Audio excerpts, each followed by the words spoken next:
Welcome into Seahawks Today by Chat Sports. I'm Megan Payton. All right, guys, before we get into our video, I need your help. We are very close to 24,000 subscribers. We are less than 150 away. So please help us out. Subscribe to Seahawks Today. You could be the 24,000th follower. That's pretty cool. So if you don't mind, go to youtube.com/SeahawksTV or click that big red button. And I promise you, you will not miss out on any Seahawks updates or news.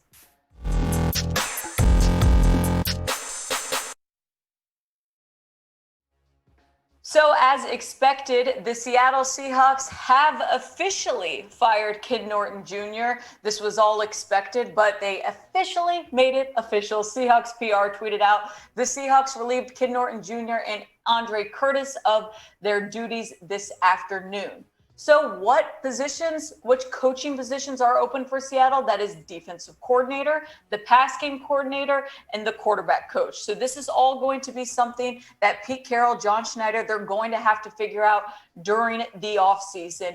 But Jeremy Fowler thinks that they might already be ahead of the defensive coordinator position. He said the Seahawks have requested permission to speak with Broncos defensive coordinator Ed Donatel for their defensive coordinator job per source. Donatel has coordinated and coached NFL secondaries for decades. So he spent the past 3 years in Denver as their defensive coordinator. And if you don't know, Pete Carroll and him do have a history together. They spent 5 years together with the Jets. They were also back in college together. But the Broncos were 8th in total defense and 3rd in points allowed this season. Now, of course, once a head coach gets fired, it typically means that your coaching staff changes. That's just how it goes in the league. A new coach is going to come in, want to bring his own guys. So this is why it makes it possible to actually get Ed Donatel. I could see the Seahawks going this route because Pete Carroll and him have the history together. He's a very well-respected defensive coach in the league. And it's something that I think would be a change for Seattle, meaning that they wouldn't necessarily just stick within their own organization right now, but it also wouldn't be gambling on someone that you have no idea about. However, the rumors are still coming out. Mike Duger said, hearing that another name to watch in the Seahawks defensive coordinator search is Sean Desai of the Bears. Seahawks have requested to interview him, I'm told. So this is going to be a topic that we talk about. How are the Seahawks going to approach this defense? Is it time to approach it completely different? Do they want to bring in a defensive coordinator from another team to come in and kind of take the reign in Seattle? Is it going to be Pete Carroll's defense still, where this guy is just kind of listening to what Pete has to say? We still don't really know how much control Ken Norton Jr. had with this Seahawks defense. Apparently enough for them not to be satisfied in it. But they can go a few different routes. They can promote from within. They could go after maybe a recent head coach that got fired, obviously a different defensive coordinator, or of course they could gamble on a younger guy who's really just been a position coach and see how that works out. Now, there's a lot of options, but do you guys trust Seattle to hire the right guy and make the right decision? This is our pinned comment today. What faith do you have in Seattle organization? If you trust them, go to the comments right now, type T for trust, or if you think no way they're figuring this one out right, go to the comments and type DT. Now's the time. If you get the ad break, get your votes in and tell us what you think. By the way, guys, if you missed our Fire Ken Norton video, we put this up right after the news broke a couple days ago. So if you missed out, go check it out. We'll put it in the thumbnail, put it in the description and in the comments so you won't miss out. But we'd go over all of the news, what happened there, who reported it. But Ken Norton Jr. is officially out in Seattle. You can go check this video out along with some of the other ones that we have done this week. Again, another reason to subscribe so you do not miss out on these things. Because coming soon, we are going to be doing a Ken Norton Jr. replacement video. So now's the time too. If you have some suggestions, let me know. Subscribe though if you have not already. Turn your notifications on. It's very important because we put a lot of videos up. You do not want to miss out. This is going to be a fun video. We're going to give you guys a bunch of different names that we think would be good and fitting for Seattle's next defensive coordinator. All right, we are talking more Russell Wilson. The rumors are still coming. Jeremy Fowler from ESPN predicts that Russell Wilson is going to be traded. Anonymous AFC executive thinks the Seahawks aren't as high on Russ as they indicate. Trade rumors have floated around the last 2 off seasons, as we know, of potential trade requests.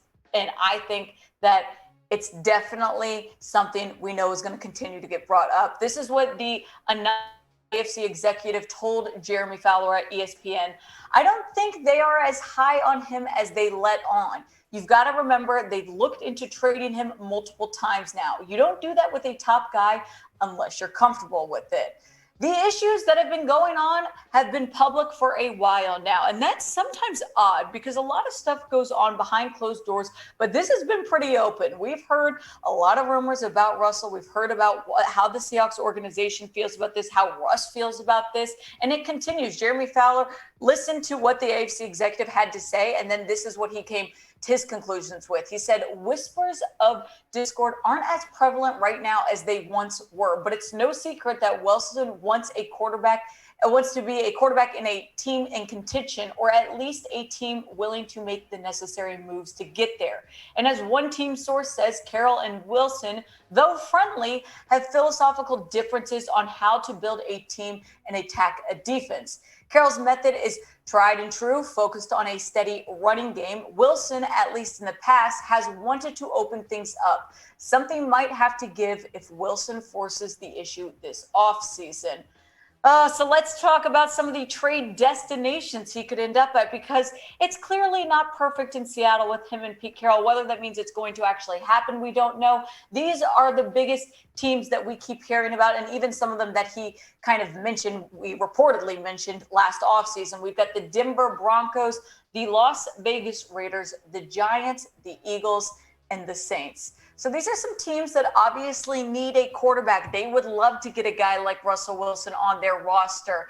The Seahawks would love to keep Russell Wilson, I think, but of course, at what cost? Do you want to keep a guy that's the leader of your team on your roster if he doesn't want to be there? So I don't know what's going to happen. I'm hoping Russ ends up staying in Seattle, but what is your confidence level in Russ actually being a Seattle Seahawk next season? Right now, go to the comments, scale this 1 to 10 on your confidence level. 10 if you're really confident, you think that all of this is kind of BS, he's coming back to Seattle, or give it a 1 if you're nervous and you think, oh no, he's leaving, going somewhere else. All right, guys, Seahawks might not be in the playoffs, but playoffs are happening this weekend, and there is a way for you guys to get some skin in the game. If you guys go and bet this weekend, make sure you are checking out BetUS, our favorite sports book over here at Chat Sports. Go to chatsports.com/bet. Use the promo code Seahawks125. You're going to get a 125% deposit bonus. So here's the deal. If you guys go put up $100, that's going to turn into $225. Now you'll have literally $125 to bet on any game, any sport, whatever you'd like. And this is a fun way to make the playoffs a little bit more interesting with the Seahawks out of it, guys. There's some good games going on this weekend. Titans -3.5. The one that's kind of surprising here is Green Bay -6. I think that Green Bay has a better shot at winning, but 49ers might be able to cover this game. And also another interesting one is the Chiefs-Bills over-under set at 54.5 right now. Could take the under on that one. But guys, if you are going to bet at all, please check out our favorite sports book, because you'll definitely save yourself some money here. That's chatsports.com/bet. The promo code is Seahawks125. You've got to use that promo code if you want the deal. All right, we are talking more Seahawks rumors. Bobby Wagner, the one that we are all kind of concerned about.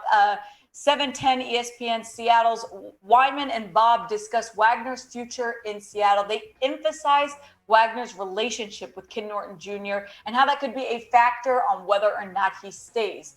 This is probably Seattle's biggest offseason decision, apart from the Russell Wilson thing, but that's going to, I think, just work itself out. Bobby Wagner's a hard one, and it's a difficult decision that they're going to have to make. This is what Bob Stelton said about Bobby Wagner. He said, do you worry at all about the loyalty factor? Because Bobby loved Ken. By all accounts, everybody, all the linebackers, all the defensive players, they loved him. Wagner is a guy, if he comes back, John Clayton says he's going to come back at a reduced rate. Is he going to be willing to do that if his guy's not here? I think it makes it less likely. This is Dave now, by the way, talking on Wagner. He says, I think it makes it less likely that he's back now that Ken Norton is not here, but I just don't see him starting over somewhere else. I don't know where he would go. And, how is a new team going to play him in their defense? He continues saying, I think the third option is that he just retires. Maybe he's like, I've had enough. He's made a good amount of money. So maybe he decides it's time for him to just hang him up. All right, guys. So there is a little bit, going on here with Wagner. A few things. Ken Norton Jr., Bobby Wagner, they were really close. So does that play a factor into him wanting to come back? Obviously, we've talked about the amount of money that the Seahawks are going to have to pay Wagner. Do they just want to save that money, let him go, maybe trade him, maybe just cut him? There's a lot of things that could happen here. So I'll ask you guys this. What is your prediction? Will Wagner be in Seattle next season? If you think so, type Y for yes. And if not, type N for no. I really hope Wagner is back in 2022. I've said this before on the show. To me, he's still a dominant player. I know he's older, and I know that his time is eventually going to run out, but his performance has still been good. 170 tackles in 2021. Obviously, he had a sack, forced fumble, and an interception even. But this is a guy I don't think you just get rid of just to save yourself some money. I know he's expensive, and I know maybe he's upset about the Ken Norton Jr. aspect of him not being on the team, but he's such a leader for this linebacker room in general. Jordan Brooks has talked about many times the way that Bobby Wagner has, impacted his career and kind of helped him grow. Jordan Brooks will end up, I think, kind of taking on a similar role and leadership value like Bobby Wagner did. But right now, there's no reason to get rid of Wagner. I'd say you figure it out, you keep him, and you find a way to pay him because he does deserve the money. There's a reason why he costs so much. And also, if you just cut him, you're going to lose a good amount of money in dead cap. So it doesn't really make sense to me either way. All right, we are going to shift gears a little bit because the Seahawks are going to need to start focusing on the upcoming draft. Eric Galco says the Shrine Bowl coaching staff announcements start tomorrow. Finish meeting with NFL football ops and multiple NFL GMs to identify some of the rising coaches across the NFL. Seahawks, Ravens, and Browns among teams that are well represented. So we are going to talk Shrine Bowl prospects that you guys need to look out for. The draft is not very far away. So these are just a few people that I'd say keep an eye out for. Seahawks are going to have many, decisions on what position they're going to be focusing on. This has a lot to do whether or not Russ is on the team. If they don't have Russell Wilson, I'm sure they are going to try to be figuring out a quarterback situation. But for now, we've talked about some of the positions that are more crucial for Seattle. Here are some guys that I like, and I think you guys should take a peek at. Calvin Turner. I know we said wide receiver isn't a huge need right now. He's out of Hawaii. He's really a wide receiver, a running back, a wildcat QB. He's a kick returner, a punt returner. He's everything. He's one of the most versatile players, I'd say, just in college football in general. He's a great guy that I think the Seahawks would benefit from, even though it's probably not a position that they're, dying to get right now. But they are dying to improve their offensive line. So Alec Lindstrom is a guy that I would look out for. His father played in the NFL. His brother was actually a first-round pick by the Falcons. He has really good hand technique and footwork, still some improvement. He hasn't been the most consistent lineman, but this is kind of a thing you'll notice with younger guys coming out of the draft. They're not going to be able to always just jump right into the league. That college to NFL transition takes a sec. So I do have a different offensive lineman that I think would be a better choice for Seattle, and that is Cade Mays. Cade Mays coming out of Tennessee. He is a versatile lineman. He can play many different positions. So this is really helpful for Seattle. You don't want to limit yourself on a guy that can only play a certain spot. He's played guard, he's played tackle. So this is good as they try to kind of maneuver their own offensive line room right now. Now we're going to switch over to the defensive side of things. LaBryan Ray out of Alabama. I like him a lot. He's a really good inside lateral range guy. He's long. He plays hard. And obviously he's coming out of Bama, so he's not going to be bad. But this is someone I think that can help. We're talking Seahawks pass rush. They've got to get improvement there. This defense is going to change. They're already starting by the coaches. Now they're going to start switching some players up. So I like looking at a guy like LaBryan Ray. And lastly, we talked about a secondary change. Bubba Bolden out of Miami, someone that I think could be helpful, especially if they end up in a situation where they aren't able to re-sign Quandre Diggs. Bolden is a big-bodied safety. He's a strong tackler. He reminds me, though, not as much as Diggs as he would, kind of a bigger, he's focusing more not in deep pass. He's probably going to play more up front, but he's someone that I think could help this Seahawks DB room.